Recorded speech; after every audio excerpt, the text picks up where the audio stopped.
I spent 1,000 hours studying viral AI video ads, and almost everything I believed going in was completely wrong. The ads winning right now aren't winning for the reasons you think, and the cheap-looking ones your competitor keeps running proves it. Everything I found comes down to 12 patterns that work as one system. And the 12th, the one that decides whether your ad gets clocked as AI or slipped by completely, is the reason I decided to make this video. I'm Sen from Creatify, let's get into it. Okay, lesson 1. The first 3 seconds are the whole ad. Your hook isn't part of the ad, it basically is the ad. Whenever you're on social media and your thumb's already moving before a video even finishes loading, that decision to keep watching or scroll happens in those first few milliseconds. And the rest of your video only matters if you win viewers within this time frame. In fact, it's why 63% of the highest performing TikTok ads land their core message inside that window of time. However, the bar is steep. A strong hook rate, which the share of people who actually stop scrolling sit around 30%, and the best ads climb past 40% hook rate. To increase your hook rate, you must use a pattern interrupt within the first 2 seconds. Personally, I like opening or the payoff, which is basically the result or the most surprising frame that you've got, because you're going to hook the viewer and earn the next 3 seconds of attention. For example, if you look at the controversial Kalshi ad that ran during the NBA Finals, it actually opens cold on an old streaker wrapped in the American flag screaming. There's literally no branding, context, or setup, but it's probably the most unhinged frame that they could open with. And before you know it, you're 2 seconds in and you already can't look away. Capturing viewers emotionally like this is literally the whole game when it comes to running viral ads. Alright, lesson 2. Authenticity beats production value. The most expensive looking ad usually loses because authenticity is where AI ads live or die. For example, that same Kalshi ad was made by an AI filmmaker called PJ Azaturo, and he literally spent 2 days and under $2,000 building this ad. That was because it was AI made, and it was so good that it managed to still run during the NBA Finals and go viral. Now, if you compare that to a normal modern day shoot, the median digital video ad still runs just under $20,000 just for one ad. And a broadcast TV spot, like the ones this viral ad aired on, usually costs around $342,000, and it takes months and almost years to make. For example, if you look at Coca-Cola's glossy AI holiday ads, even though these are made with far bigger budgets, they still got torn apart as soulless. And it's the same story with the Toys R Us Sora film that was made. Again, big budgets, big productions, but they were seen as too polished and rejected by consumers. This is where big corporations always fail. They're trying too hard to join the AI trend, and it's just seen as inauthentic. Now, this reaction was due to the fact that people don't reject AI. They reject AI made without taste. So make sure to weave in personality and relatable characters, as well as an understanding of current day culture into your ads. Alright, lesson 3. You want to make your ads look like the feed, not like an ad. Let me explain. A viral ad doesn't look like an ad. It looks like the content people already came to watch. A growth marketer named Barry Hott puts it bluntly. If you watch what your audience is already watching and make something that looks like that,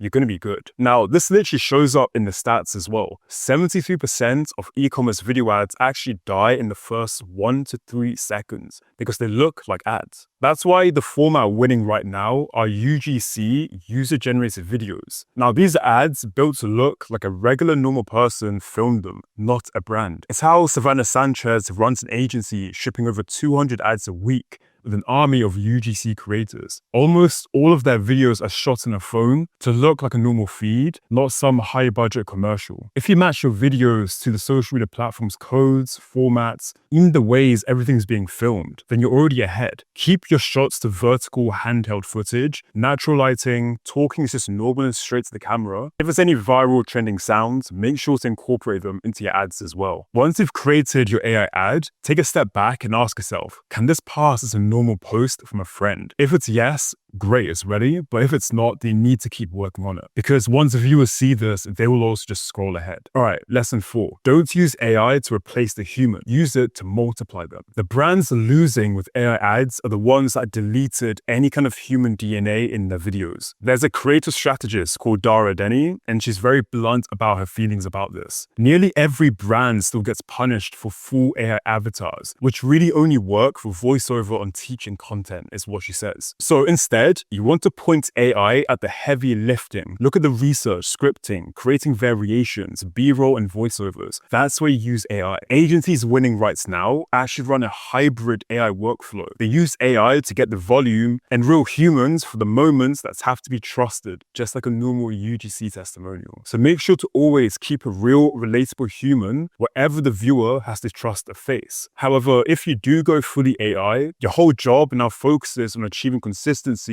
with the same face, products, and voiceover in every scene. Now, if you want to know the AI ad tool I use myself, it's Creatify. I've linked in the description and pinned comment down below. All right, lesson 5. Volume isn't the strategy. Creative diversity is. You see, more ads don't win. More angles, more variations win. The pros have a phrase for it. It's called creative is the new targeting. That's because the algorithm has become so powerful, it can handle finding your perfect audience. So the creative is the only real lever you've got left to push. Also, social media platforms rewards large ad campaigns with the same core idea across different angles and formats to test. I've noticed brands that are successful always have 15 to 30 ad variations that they're pushing and running every single week. So if you want to post any AI ads, stop polishing one hero ad. Instead, build a family of ads with different variations. One could be problem first, another proof first, then comparison, transformation, a contrarian take, just whatever.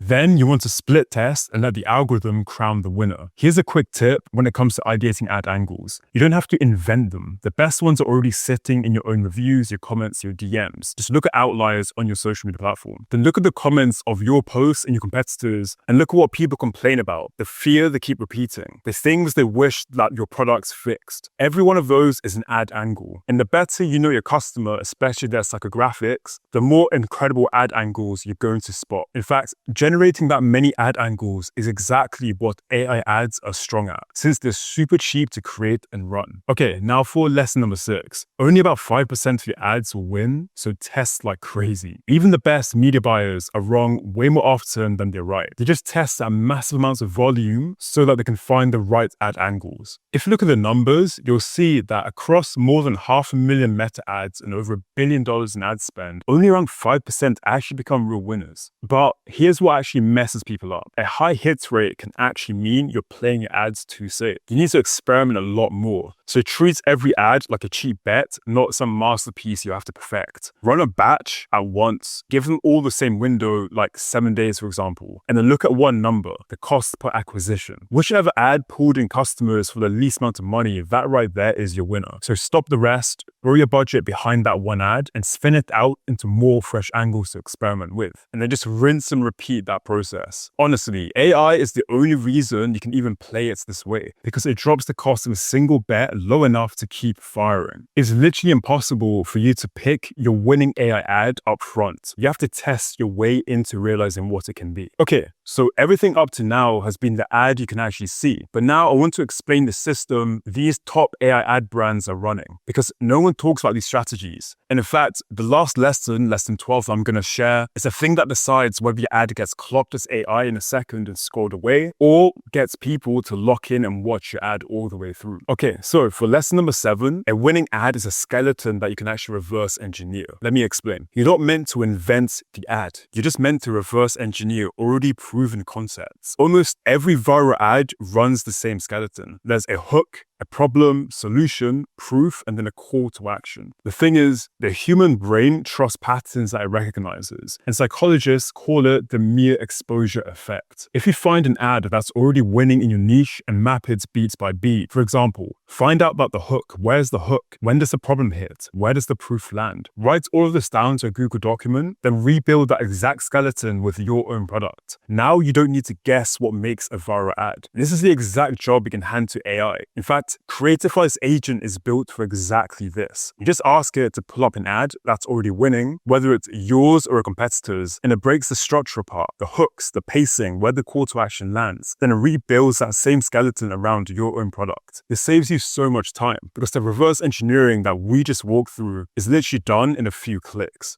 So if you want to actually test this out with AI, you can ask Creatify's agent to research trending ads in your niche and clone them for you in seconds. Again, the link's down below in the description and pinned comment. Okay, lesson number 8. You want to write to identity, not to demographics. People don't buy what the product does, they buy who it makes them become. Consumer behavior analysts say around 95% of buying decisions happen in the subconscious. So the winning angle is actually because of the emotional identity that it triggers, not the age and gender of your target viewers. For example, Sarah Levenger's had a product where she was selling bamboo sheets. The buyer was a woman that was 35 to 55 in age. So the demographic logic says that they would have to make ads soft and pastel to match people who fit into that demographic. But when it came to testing, they realized that the ads that actually won used masculine colors like navy and slate gray, even though women were buying these products. Now, this was super confusing at first, but they realized the reason why this was the case was because of why these women were buying. It turned out they were actually buying gifts for the partners. So when they clicked, they were picturing what their partner would like. So the ad angles that leaned into the more masculine creative edge, with messaging around couples shopping together and gifts, got way higher conversions. If they made these ads targeted to the demographic of the women who were buying the products, it would have failed. They would have gone with more feminine pastel colors to match a demographic, and they would have buried that winning ad. But instead, they got into the subconscious of their buyers. They understood the psychology of why they were buying. Now, in order for you to do this for your own product, mine your reviews and comments for the real emotional driver, the feel or the identity behind the buy, and build your hook around that. You can even use AI to help you out with this. Okay, now for lesson number 9. Sell the mechanism, not the claim. Don't tell people that it works. Show them why it works. Lead with the reason. It could be the ingredients, the process, the thing that actually makes it do the job. When you do this for your ads, any kind of skepticism dies the second the viewer understands your product's mechanism. Look at how Seed sell their probiotic. The ad opens with a curiosity-inducing question hook, then visually walks you through the 2-in-1 capsule that's engineered to survive digestion and actually reach your gut. They never just say that it works. They show you why it works, and that's what kills the viewer's doubt. They treat it like a system. This step is really important, especially in more skeptical niches like supplements, skincare, any kind of healthcare. Brands that test their creators methodically instead of launching broad cuts their cost per acquisition by literally a third. So it's super important to explain the why, prove it, then let the testing find the variation that actually lands. All right, lesson number 10. Proof at scale is the new moat. The thing that I used to protect big brands just got cheap. This was distribution. AG1 has tested over 5,000 ad creatives on Meta, with a couple hundred live at any one time. Some have been running for over 1,000 days straight. And Glossier and Curology built the whole brand on customer testimonials and before and afters. That kind of testimonial volume used to only be available for giant corporate companies. However, right now, when it comes to making any realistic looking UGC videos, before you had to pay influencers like $100 to $300 each, but now because of AI, you can literally create these videos yourself for a couple of dollars. So now it's very easy to run proof at a volume that was impossible a few years ago. You can test out a different customer, a different objection, a fresh angle on repeat. All right, lesson 11. Speed to trend is the real edge. Being fast now beats being polished. A TikTok trend peaks in about 72 hours and is dead within 5 days. The old 2 to 4 week production cycle misses the whole window. But what's great is that with AI, you can create an ad brief and drop it live within minutes, and a literal 84% cut in time and costs. You just need to build a workflow that gets you from trend spotted to a live ad in minutes, because that speed is only on the table if your workflow has been optimized and your production bottlenecks are gone. And finally, lesson 12. You need to know exactly what kills an AI ad. Now, this is the part that I flagged earlier. Get this lesson wrong and none of the rest really matters, because the viewer will categorize your ad as AI slop in literal seconds and just scroll past it. You see, the ads that get rejected almost always die from the same few things, and they're all AI hallucinations, those little glitches that the model invents. Now, these are a lot more common than people think, so you have to actively hunt for them before you ship any of your ads. The first is face drift, where the identity quietly changes between cuts. Then there's morphing, nothing. There's any hands, fingers, product labels